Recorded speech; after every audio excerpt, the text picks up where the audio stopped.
May pagmamahal na kaya mong gawin ang lahat. Maging sa'yo lang ang nais mo. Sabalit may pagmamahal din na kahit ginawa mo ng lahat, di pa din sumang-ayon ang tadhana para sa'yo.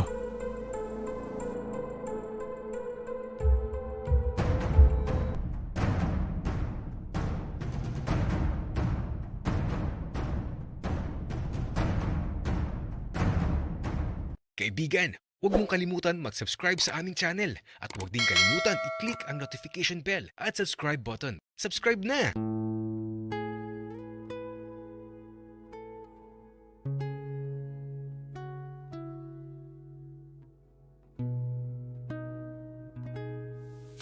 Hindi yan totoo, Ben. Wala akong ginagawang masama. Bakit ba ayaw mong maniwala sa akin? Bakit ako maniniwala sa'yo, Dave? Nakita ng dalawang mga mata ko na nakaluhod ka sa harapan ng lalaking yun. Bakit, Dave? Mas malaki ba yung titi niya? Mas masarap ba? Mas mabango ba? Mas magaling ba siya? Ano? Sumagot ka!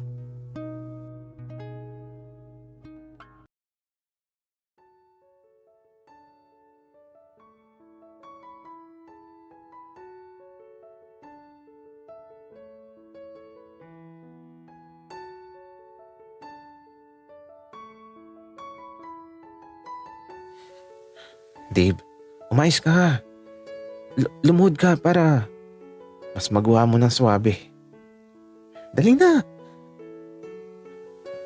Oo na, Aaron. Saglit lang. Paano ba?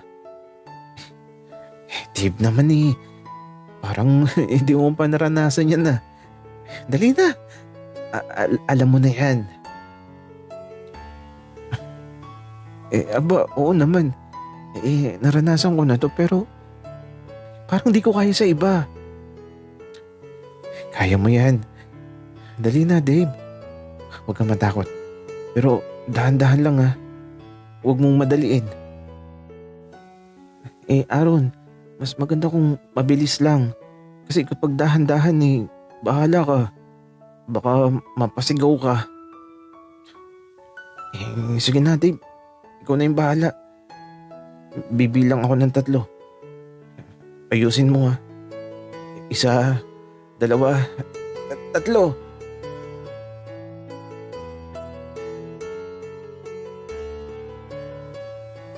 Mabilis kong ibinaba ang zipper ni Aaron. At sa wakas, natanggal na yung balat ng titi niya na naipit sa zipper ng pantalon niya. Napatingin na lang ako sa mukha ni Aaron na masayang masaya. Nakangiti pa dahil sa wakas. Nakahinga na siya ng maluwag. Kaya lang, di ko inasahan na biglang dadating si Ben. Akala ko busy siya. Sabi niya, di siya makakapunta. Sobrang sayo ko nung dumating siya. Kaya lang, nakita ko yung pag-agos ng mga luha niya sa kanyang mga mata. At kasabay nito, tumalikod siya at tumakbo papalayo. Hinabol ko siya. Sabalit di ko na naabutan. Ilang beses ako nadapa pero bumabangon ako. Mahabol ko lang siya. Sabalit bigla na lang siyang nawala.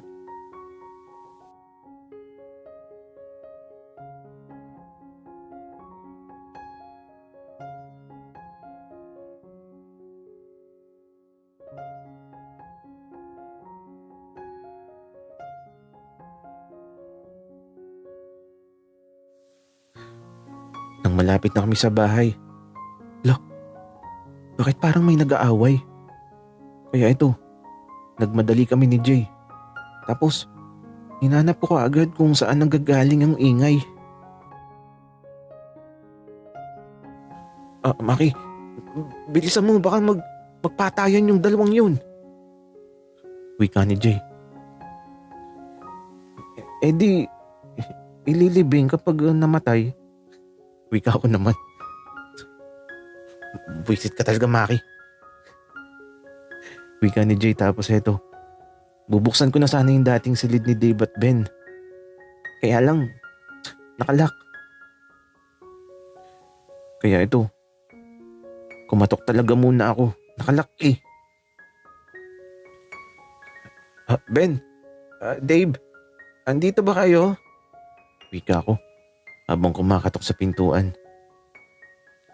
At ito, biglang bumukas yung pintuan tapos ito, nabangga ako ni Ben na ayun, tumatakbo palabas ng bahay. At si Dave naman ito, nakatayo doon sa loob ng silid na lumuluha. Hindi ko alam kung sinong kakausapin ko. Sobrang naguguluhan ako. Kaya ito, ewan ko ba kung bakit si Ben ang sinundan ko. Bahala na muna si Jay kay Dave.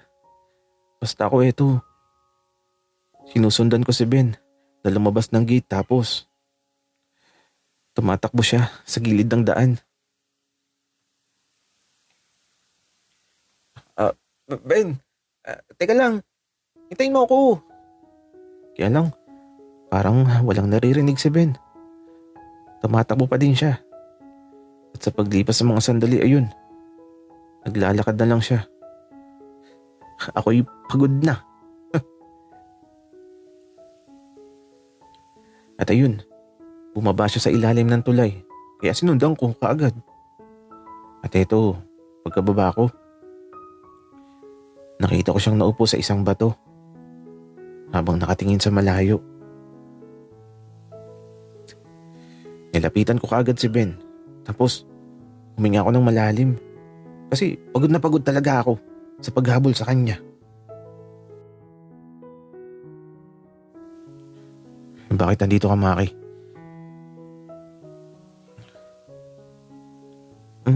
Wala lang. Baka kasi magpakamatay ka, Ben. Para alam ko kung saan ka hahanapin. Baliw. Bakit pa naman gagawin yun, Maki? Ben, ano ba nangyari? Maki, sa palagay mo, maniniwala ako na inaayos niya lang daw yung zipper? Kaya siya nakaluhod?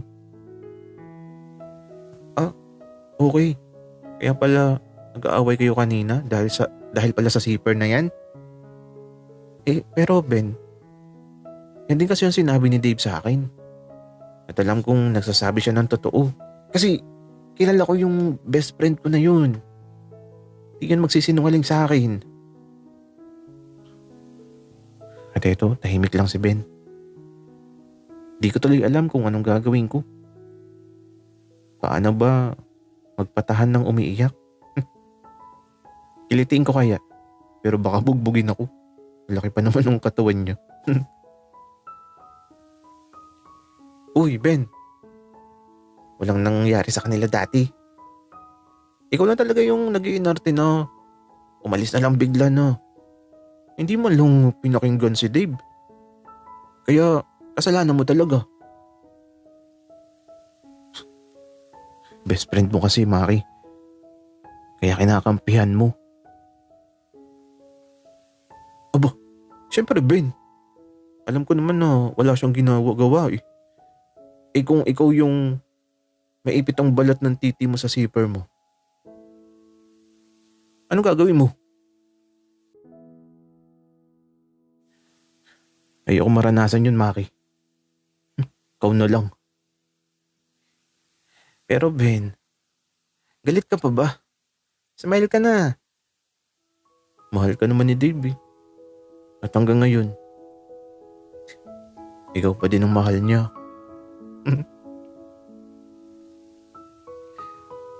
Uy, ngingiti na yan.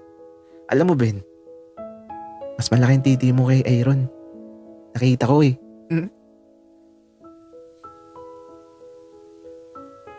Maki, alam mo, para kang sira. Alam mo nang nag-e-emote ako dito tapos magpapatawa ka dyan. Pero paano mo nalaman? Kasi ako yung naglagay ng gamot dun sa balat ng titi niya. Nung naipit yun sa zipper, nagsugat eh. Tapos habang nilalagyan ko ng gamot, nagalit.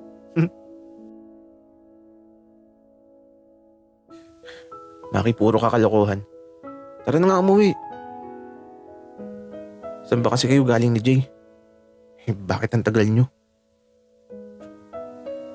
Nakarating kami kasi sa bayan, Ben. Bumili kami ng hotdog na naputok. Yung madaming cheese.